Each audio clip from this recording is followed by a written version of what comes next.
And rates continue their slow drop, which is fantastic news. And as I said last week, my recommendation is still going to be float, but it's going to be with caution this week. Look, right now we have all quiet on the Western front. There's nothing really going on. There's nothing on the geopolitical front. We ran that gamut last week with Greenland that seemed to get somewhat resolved. So that's kind of in the rear view mirror. It looks like inflation is going to remain sticky, although Friday we do have PPI coming out. So that is going to be one of my cautions this week. And although we have a Fed meeting, you know what? We already know what they're going to say. The market already has it baked in that they're not going to do a damn thing to that Fed funds rate. I think we're not going to hear anything new that we haven't already heard from the chairman. It's going to be the same blah, blah, blah, blah. He's not going to tell us anything of significance. However, I do see on the docket that President Trump is set to speak on Wednesday.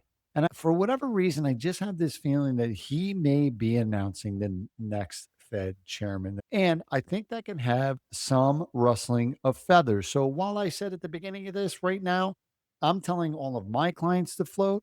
I would be extremely cautious. I think tomorrow might be a great day that you want to talk to your mortgage professional.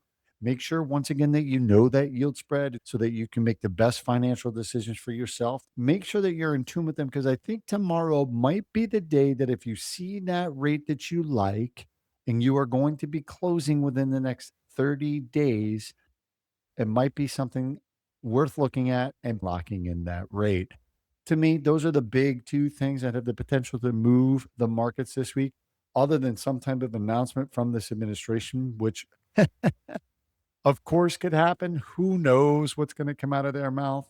Wednesday, obviously, you want to tune in for what the Fed has to say, although I don't think it's going to do a damn thing. And then, of course, Friday, like I said, unless we get a read where inflation is starting to run amok, it's starting to run crazy. I don't think that's going to have much change other than maybe slight changes to that yield spread. All right, everyone, have a good evening. I'll be coming to you tomorrow, another episode of the Daily Dose. Oh, yeah. Who the hell am I? My name is Kevin Weedmark, aka the Mortgage Mouth. Each and every day, I come to you with what happened with regards to interest rates and what do I think is going to be happening for the next day or several days, depending on obviously the data that's coming down the pike. Make sure you hit that subscription button. Would hate for you to miss a beat. I'll be coming to you tomorrow. Stay safe out there. Cheers.